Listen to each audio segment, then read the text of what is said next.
ओम। आज आप जान पाएंगे कि कुंडलिनी क्या है और कुंडलिनी जब आपका एक्टिवेट होगा तो कैसे पता चलेगा। मतलब कि कुंडली जब एक्टिवेट होती है तो क्या क्या लक्षण होते हैं। काफ़ी सारे साधक कमेंट बॉक्स में लिखते हैं, आजकल वो टीवी में चल पड़ा है विज्ञापन, हलवा नहीं है, तो उसने लिखा कि कुंडलिनी जगाना हलवा नहीं है। आपने शायद उस वीडियो को देख लिया होगा जिन्होंने ये वीडियो बना रखा है कि ये आसान बात नहीं है या इनको जन्मों जन्मों लगता है या और ना जाने कौन सी निगेटिव बात या नकारात्मक वीडियो।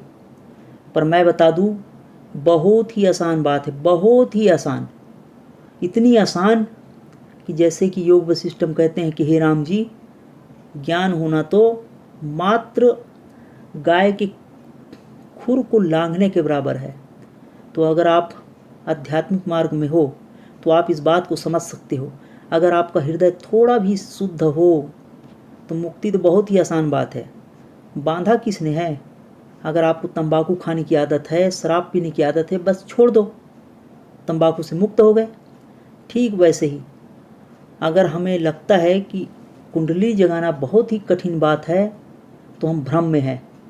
अब मैंने उस वीडियो को देखा, मैंने भी देखा, चेहरे से उनकी हवाइयाँ उड़ी हुई है, उनकी बातें इतनी धीरे कि उनकी लगता ही नहीं है कि वो कुछ बोल रहे हैं। ऐसा लगता है कि जैसे एक एक शब्द में 3-3 सेकंड का गैप, कोई ऊर्जा ही नहीं है और आप उनकी बातों को यकीन करते हो। अगर आपको सच में लगता है कि कुंडली जगाना बहुत कठिन है तो हमारे बहुत सारे गारंटेड शिविर लगती है। मैंने कहा गारंटी वाली शिविर, सिर्फ 3 दिन हम जो बातें बताते हैं आके देख लो, और जो लक्षण मैं बताने वाला हूँ 100% आपके साथ वो घटना घटेगी। अगर अब तक आपके जीवन में चमत्कार नहीं हुआ है तो सिर्फ 3 दिन में ही वो चमत्कार घटने लगेगा, बशर्ते आपको एक बच्चों की तरह शांत भाव से उस विधि को सीखना है और कर लेना है। ऐसे बहुत सारे तरीके हैं।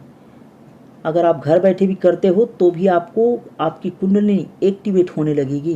तो आप इतनी हवा ना बनाइए कि बहुत बड़ी बात नहीं है। जैसे ही आप इस मार्ग में आते हो, एक बच्चा जैसे कौतूहलवश जानना चाहता है कि चांद को किसने पकड़ा, चांद क्यों नीचे नहीं आता, ये हमारे भी विचार वैसे ही है कि जैसे ही आप साधना करते हो आपके साथ में वो घटना घटने लगती है और हम भी बच्चों की तरह वो हरकत करते हैं। और कमेंट बॉक्स खुला है इसलिए कुछ भी लिख देते हैं कि ये कुंडली नहीं है, ये तो पागलपन है। आपने गीता के उस श्लोक को याद कीजिए जिसमें कृष्ण कहते हैं कि हे उद्धव, जब साधक भक्ति मार्ग में आता है, आप बोलोगे संस्कृत में बोलिए, मैं हिंदी में बताने का प्रयास कर रहा हूँ, वाणी गदगद हो जाती है, हंसता है, रोता है, गाता है। आपने मेरे एक वीडियो में देखा भी है। तो ये हर किसी के साथ नहीं होगा। जो पत्थर हृदय व्यक्ति है उनके सामने चाहे आप खून की नदियाँ भी बहा दो, उसे कोई पीड़ा नहीं होगी। तभी तो आज समाज में इतने उपद्रव मची है। तो ये उनके लिए नहीं है, उनके सामने तो बस उनके लाभ की बात होनी चाहिए। तो आप जो विधियाँ करते हो घर पे, जैसे मंत्र जप करना, ध्यान करना, हो सकता है प्राणायाम करते हो, योग आसन करते हो, तो बहुत ही आसान विधि है, बशर्ते आपको वो पता नहीं था। मेरे पास काफ़ी सारे साधक कमेंट करते हैं कि जब मैं जप ध्यान करता था तो मेरे साथ यह घटना होती थी और इस घटना का अर्थ मैं नहीं समझता था, पर आपकी वीडियो देखने से मैं समझ गया हूँ, पर अब वो नहीं होती। अरे जो आपने पहले हृदय शुद्ध था वो हृदय आपकी अभी शुद्ध नहीं है, संसार की परतें चढ़ गई है, आप कठोर हृदय हो गए हो। इसलिए आप चाहे मंत्र करो चाहे ध्यान करो, आपके साथ वो घटना नहीं घट रही। तो जिन साधकों ने मुझे कमेंट किया था कि कुंडलिनी जगाया नहीं जाता, उन्हें मैं खुला चैलेंज कहता हूँ, मेरे शिविर में आइए। नहीं आते हो तो भी वीडियो तो देख ही रहे हो, इसके पहले वाले वीडियो देख लो। मंत्र ज्ञान चैनल पे आप वीडियोस की काफ़ी सारे प्लेलिस्ट है, 800-900 के लगभग वीडियो है, आप देखिए, आपको एक ना एक वीडियो दिख ही जाएगा। तो बहुत ही आसान विधि है और घबराने की भी ज़रूरत नहीं। घबराना तो तब चाहिए जिनका कोई गुरु का, जिनके कोई अभिभावक का हाथ आपके सर पे ना हो। अगर आप गुरुमुख है तो इतना घबराने की और चिंतित होने की क्या ज़रूरत कि कमेंट बॉक्स में आप लिखते हो कि मेरे साथ ये हो रहा है, क्या हो गया, या मेरे साथ बिल्कुल मन शांत हो गया, क्या हो गया। तो सबसे पहले तो आप जान लो, बहुत ही आसान विधि है। जब भी आप मंत्र जप, ध्यान, योगासन, सत्संग, सेवा करते हो तो जो आपके साथ घटना घटती है, पहले नहीं घटती थी, अब घट रही है, तो कुछ तो बात है। इसीलिए तो आपको 4 बातें कही गई है कि आप यथा योग्य सेवा कीजिए, ध्यान कीजिए, मंत्र कीजिए, सत्संग कीजिए। अगर आप सत्संग नहीं करोगे तो इन बातों को कैसे जानोगे कि जो आपके साथ पहले नहीं होता था अब हो रहा है, वो क्या है। तो बहुत ही आसान विधि है, आप जो भी कर रहे हो करते रहिए और इस वीडियो के आखिरी तक देखिए। मैं जो बातें बताने वाला हूँ आपके साथ होता है तो आप सही मार्ग पे हो। सबसे पहले तो जान लो कि कुंडलिनी क्या है। आपने कभी भी सुना होगा कुंडा, घर का कुंडा लगा दीजिए, मतलब गेट का कुंडा, घर में जो गेट होती है उसके कुंडे, मतलब जो बंद है। आप इसे समझिए कि बंद शक्ति को खोलना। कुंडा का मतलब होता है एक दरवाज़ा में लगी हुई ताले की तरह, जिसे अगर आप खोल देते हो तो शक्ति के भंडार खुल जाते हैं। मतलब अगर आप गेट की कुंडा खोल दोगे तो आप गेट में प्रवेश कर जाओगे। तो ठीक वैसे ही कुंडा से बना हुआ है कुंडलिनी। तो अगर आप अपनी शक्ति के दरवाजे खोल देते हो, जो कि आध्यात्मिक मार्ग में 7 हैं, सूक्ष्म है, ऑपरेशन करके देखोगे तो नहीं दिखेगा। तो हमारे सूक्ष्म शरीर में 7 कुंड है, जिसकी अगर हम खोल देते हैं उस कुंड को तो धारा प्रवाह उसमें, जैसे कुंड खुल जाने से जल प्रवाहित होता है वैसे ही ऊर्जा प्रवाहित होने लगेगा, ज्ञान प्रवाहित होने लगेगा, आनंद प्रवाहित होने लगेगा। अलग अलग कुंड की, अलग अलग केंद्र की अलग अलग शक्तियाँ, अलग अलग बातें। तो आपने अगर शक्तिपात के द्वारा, गुरु की वाणी से, गुरु की निगाहों से, शक्तिपात के भी कई तरीके हैं, या मंत्र जप से, ध्यान से आपकी ये कुंडलिनी शक्ति एक्टिवेट हो जाए, तो जैसे शुरुआत में कोई भी मोटर बाइक चालू करते हो तो फटफट की आवाज़ आती है, फिर धीरे धीरे नॉर्मल रिदम में चलती है, तो ठीक वैसे ही चलेगी। कोई भी चीज़ें हों जो शुरुआत करते हो आप, जैसे कोई बच्चा है, शुरुआत में जब गिल्ली डंडा भी खेलना सीखता है तो बहुत ही कौतूहल रहता है, बहुत ही उत्सुक रहता है कि उसने कुछ पा लिया।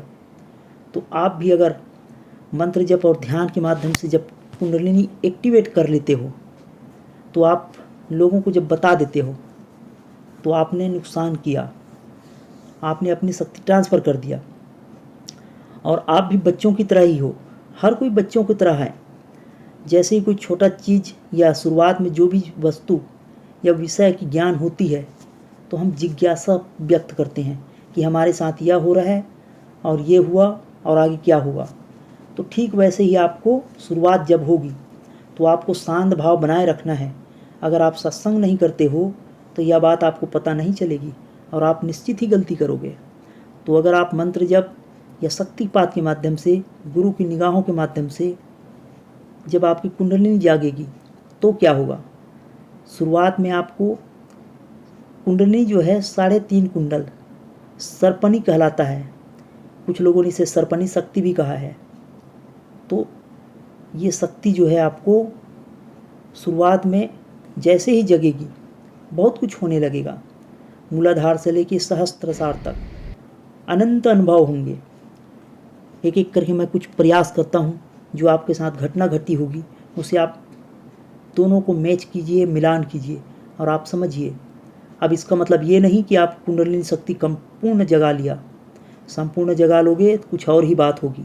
आप मेरे चैनल पे आके आप ये सवाल या कमेंट नहीं करोगे कि आपकी कुंडली जगी है क्या, या उन वीडियो को देख के भ्रमित नहीं हो जाओगे।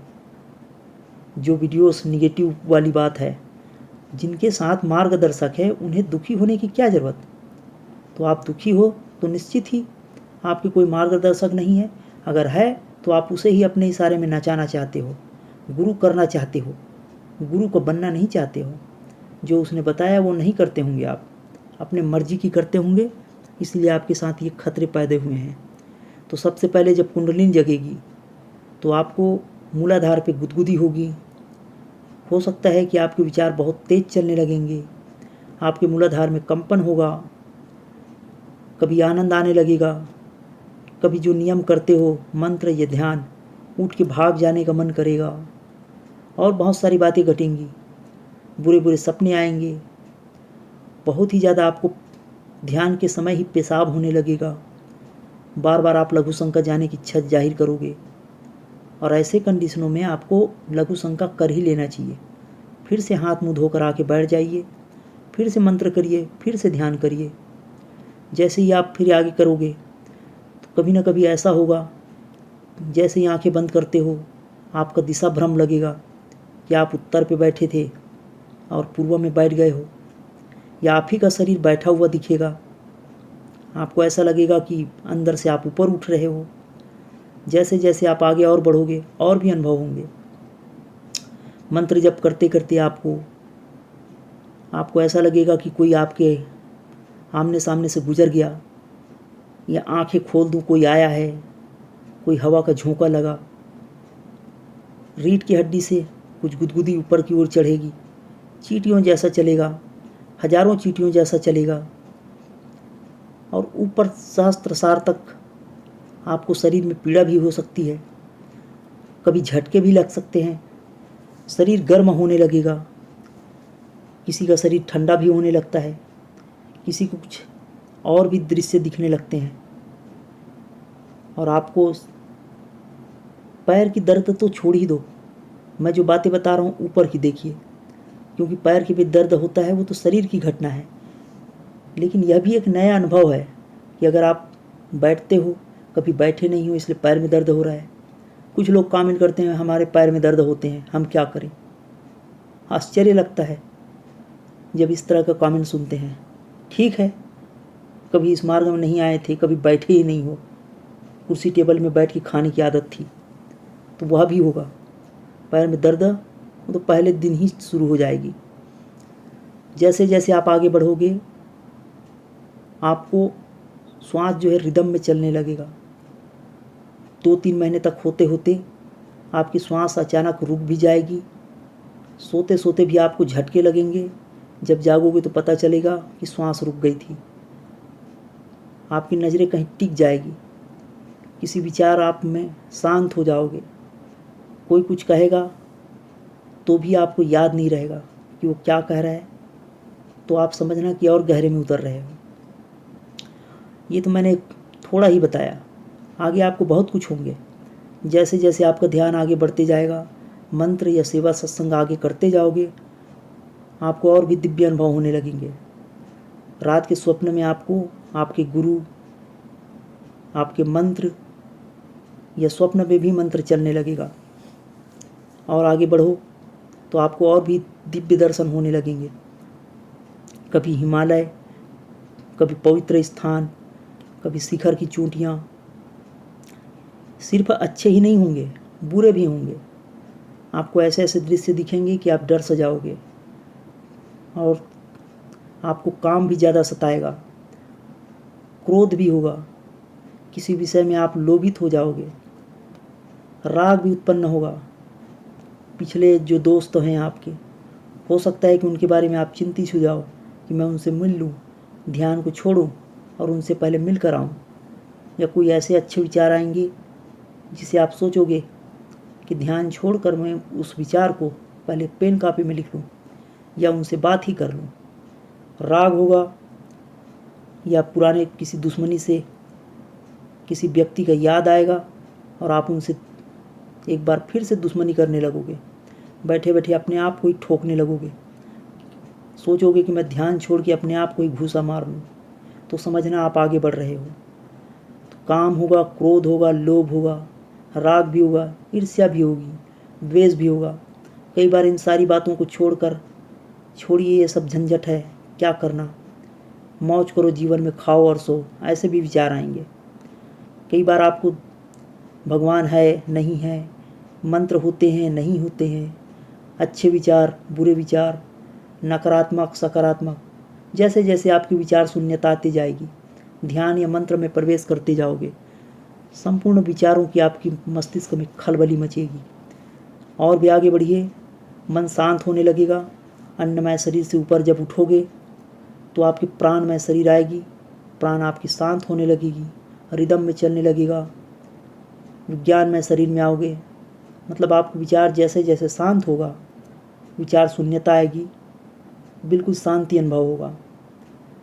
अगर आप इन सारी बातों से विचलित नहीं हुए, राग द्वेष काम क्रोध से, तो जो बातें मन में चल रही थी वही बातें आप प्रत्यक्ष होने लगेगी। तो सारे अनुभव होने लगेंगे आपको जो आप मन में सोचते थे कि कोई आपका मित्र है जो आपसे दुश्मनी करता है, या मोहल्ले के लोग, वो आपको सचमुच में आकर दुश्मनी करने लगेंगे। और ये भी हो सकता है कि कुछ कर रहे हैं हम जानते हैं, ऐसा भी बोलने लगेंगे। ये वो लोग हैं जो आगे बढ़ाना चाहते हैं आपको। इसका मतलब ये नहीं कि आपके मित्र हैं, आपके कहने को तो शत्रु ही है, पर अगर आप उनमें टिक गए, उनकी आलोचनाओं को सह लिए, उन घर के परिवार वालों को या आपके उन मोहल्ले के दुश्मनों को, तो आप आगे बढ़ोगे। या आपको वैसे तो रोक रहे हैं, लेकिन मैंने कहा सहायक है, क्योंकि आप इन्हीं जगहों में तो आपकी परीक्षा हो रही है। तो आपको जो अंदर मन में थे वो बाहर निकलने लगेंगे, मन की विचारें आपको प्रत्यक्ष दिखने लगेगी।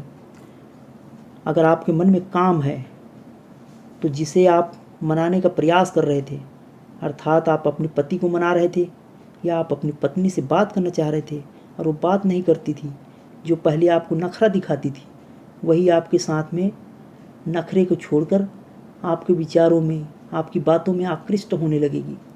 तो आप समझिए आगे बढ़ रहे हो, पर इतने में ही रुक मत जाना, और आगे कीजिए। और भी आपको अनुभव होंगे, आपके दुश्मन भी दिखेंगे, स्वप्न में नहीं दिखेंगे, अब वो सामने ही दिखेंगे। आपको रोकने का प्रयास करेंगे, आपको बरगलाएंगे, आपसे नाराज़ भी होंगे। नाराज़गी से कुछ ना होगा तो आपसे प्रेम भी दिखाएंगे। वो सारे हथकंडे अपनाएंगे आपको कि आप रुक जाओ। वो चाहते हैं कि आप उन्हीं के जैसे हो जाओ, और अगर आप रुक जाते हो तो समझिए कि आप वहीं तक ख़त्म हो गए। अगर आपने उनकी बातों में नहीं आया तो वो और भी प्रयास करेंगे, और भी कोशिश करेंगे, लेकिन जब आप और आगे बढ़ोगे, उनकी बातों में नहीं आओगे, तो आप आगे बढ़ते ही जाओगे और वो आपको छोड़ देंगे आप ही की कंडीशनों में। पहले वो अपने कंडीशनों में ढालने का प्रयास करेंगे, अपने अनुसार बनाना चाहेंगे। तो जैसे जैसे आगे बढ़ोगे और भी आपको अनुभव होंगे, आपको शक्ति का भंडार खुलते जाएगा। जो छोटी छोटी बातों में आप कमेंट करते हो कि कोई रुपए ले गया, हमें नहीं दे रहा, कोई नफ़रत करता है, हमसे कैसे प्यार से बात करें, वो सब आपके साथ होगा कि कोई आपसे प्यार से बात करेगा, कोई नफ़रत से भी बात करेगा, जो आपकी बात नहीं मानता वो भी मानेगा।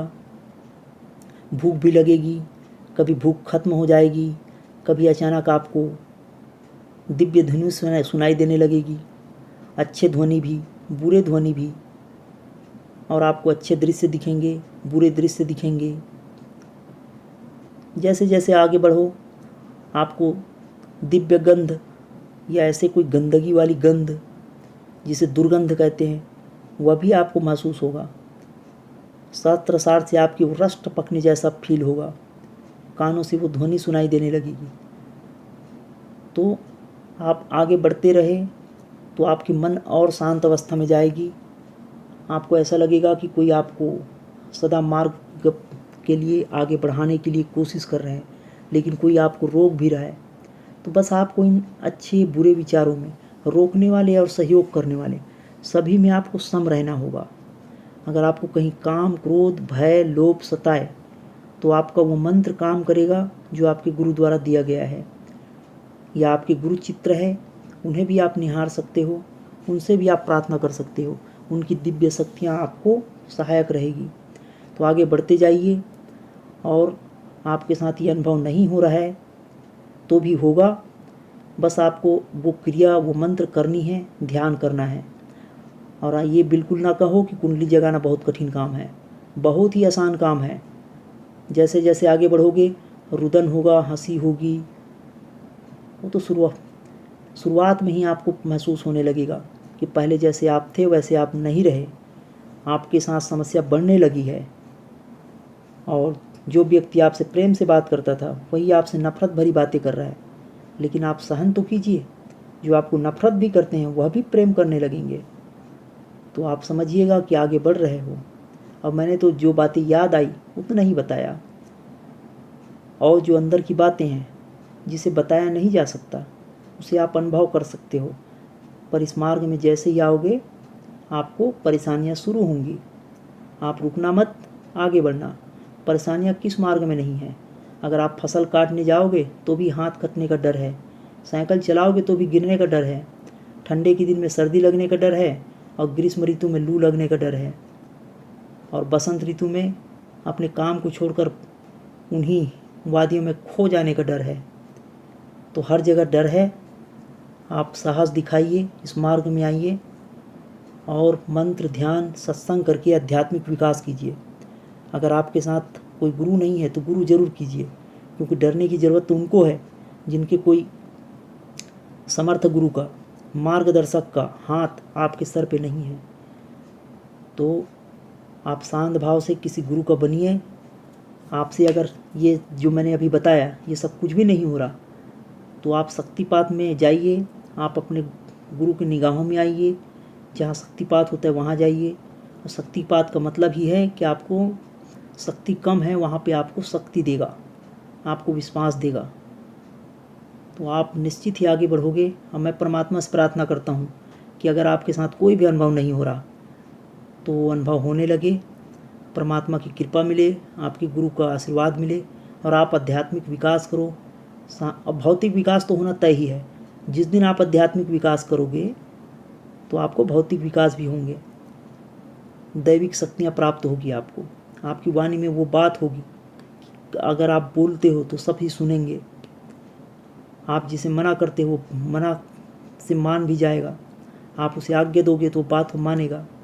तो आपकी वाणी में वो बात होगी, आपके चेहरे में वो तेज होगी, आप शांत भी रहोगे और कभी उद्विग्न भी हो जाओगे।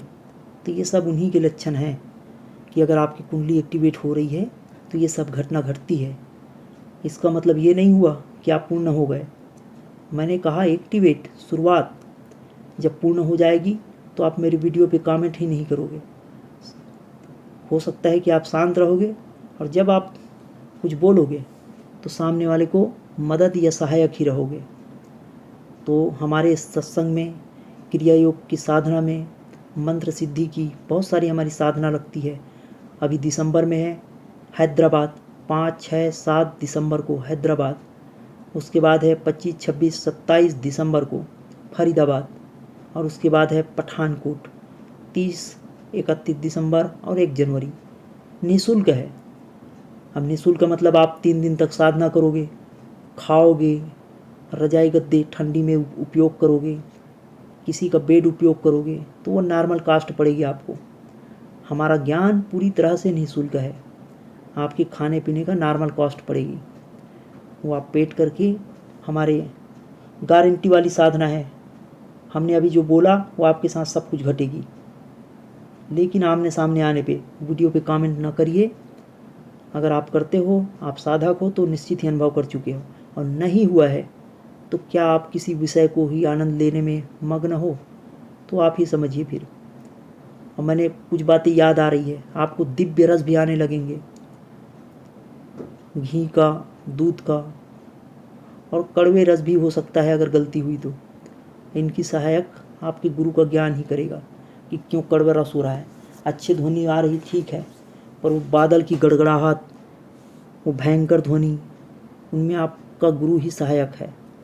तो आप अपने गुरु से परामर्श लेते रहिएगा। जब भी आप ध्यान की गहरी अवस्था में जाओगे तो ये सारी घटना होगी जो मैंने अब तक कहा। और बहुत ही बड़ी बात नहीं है, आप इस मार्ग में आइए, आपके साथ निश्चित ही वो घटना घटेगी। लेकिन घटना के लिए मत आइए, सबके दृष्टा बनने के लिए आइए। और अंतिम ध्यान का, कुंडलिनी का जो अंतिम लक्ष्य है वो है मन की शांति, परमात्मा प्राप्ति। परमात्मा मतलब अपने आप की शांति, अपने आप की प्राप्ति, अपने आप के ज्ञान। ये जो कुछ अनुभव है ये तो अनुभव ही है। जब पानी शांत हो जाता है तो पानी की तह में, तली में क्या पड़ा है वो दिखने लगता है। तो ठीक वैसा ही ये घटना थी। जैसे ही आप मंत्र या ध्यान या आपने योग किया, उसके कारण आपके मन, आपकी चित्त की स्थिति शांत हुई, जिसके कारण ये सब अनुभव आपको होने लगे थे। और अंतिम अनुभव यही होगा कि आप दिव्य रस में सराबोर हो जाओगे और आपको ये भी पता चलेगा कि वो रस तो आप ही में था, बाहर कहीं नहीं था। तो आप चिदानंद हो जाओगे, आपका चित्त शांत स्वरूप रहेगा, आनंद स्वरूप रहेगा। तो कुंडलिनी का अंतिम लक्ष्य यही है कि सारे अनुभव को पार करके आप परम शांति को प्राप्त करेंगे, आनंद की स्थिति में प्राप्त करेंगे। ध्यान का भी यही लक्ष्य है, परम शांति। मंत्र का भी यही लक्ष्य है कि मन को तार दो, मन के सारे विचारों को शांत कर दो और आप परम शांति को प्राप्त करो। तो मैं परमात्मा से प्रार्थना करता हूँ कि ये सब आपको प्राप्त हो, आप ध्यान साधना में आगे बढ़ो, आपकी कुंडलिनी एक्टिवेट हो, परम आनंद को आप प्राप्त करो। आपने अब तक वीडियो देखा, निश्चित ही तारीफ के काबिल हो, प्रशंसा के अधिकारी हो। हमारे शिविर में आना चाहते हो तो छोटी उल्टी त्रिभुज है, उसे देखिए, उसे टच करो, हमारा व्हाट्सअप नंबर मिलेगा। और इस तरह के सवाल जवाब ना करिए, हमारे वीडियो से उसे देखिए और सीख लीजिए। व्हाट्सअप नंबर हमने इसलिए बताया कि आपको हम एड्रेस बता सकें, ताकि आप हमारे शिविर में आके अपना विकास कर सको। तो सिर्फ व्हाट्सएप SMS करके पता जान सकते हो और हमारे शिविर में शामिल होकर आगे बढ़ सकते हो। धन्यवाद, फिर मिलेंगे।